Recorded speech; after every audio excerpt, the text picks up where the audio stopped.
P8000 classic BMR safari front. അങ്ങനെ ഒരു പേര് വരാൻ കാരണം എന്താണെന്ന് വെച്ച് കഴിഞ്ഞാൽ ടാറ്റ സഫാരിയുടെ ഹെഡ്ലൈറ്റാണ് ഈ ഒരു ബോഡിക്ക് ഉപയോഗിച്ചിരുന്നത്. അതുപോലെ തന്നെ ഫ്രണ്ട് കൗളിൽ പ്രകാശ് എന്നുള്ള ലോഗോയും വന്നത് ഫസ്റ്റ് മോഡൽ ഈ ഒരു വണ്ടിയിലായിരുന്നു. അതുപോലെ വണ്ടിയുടെ ബാക്ക് ലൈറ്റിലെ ടെയിൽ ലൈറ്റ് കാര്യങ്ങളൊക്കെ നോക്കുകയാണെങ്കിൽ ഭംഗിയോടുകൂടെ ചെയ്ത ഒരു ബോഡി ഇതിലായിരുന്നു. അതുപോലെ തന്നെ നമ്മുടെ വോൾവോ വൈപ്പേഴ്സ് യൂസ് ചെയ്ത് തുടങ്ങിയത് ഈ ഒരു മോഡൽ തൊട്ട് തന്നെയായിരുന്നു.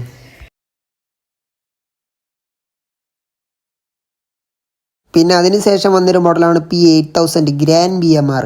അതായത് നമ്മുടെ ക്ലാസിക് BMRനെ അപേക്ഷിച്ച് ഫ്രണ്ട് കൗളിൽ ചെറിയ ചേഞ്ച് കാര്യങ്ങളൊക്കെ വരുത്തി വന്നൊരു മോഡലാണ് നമ്മുടെ ഈ ഗ്രാൻഡ് BMR. ഈ ഗ്രാൻഡ് BMR എന്ന് വെച്ച് കഴിഞ്ഞാൽ ഒരു പ്രകാശ് എന്ന് വെച്ച് കഴിഞ്ഞാൽ ഒരു സക്സസ് ആയ മോഡലാണെന്ന് തന്നെ പറയാം. കാരണം വണ്ടിൻ്റെ ലുക്ക് ബേസ് ആയാലും മൊത്തത്തിലൊന്ന് മാറി തന്നെ പറയാം.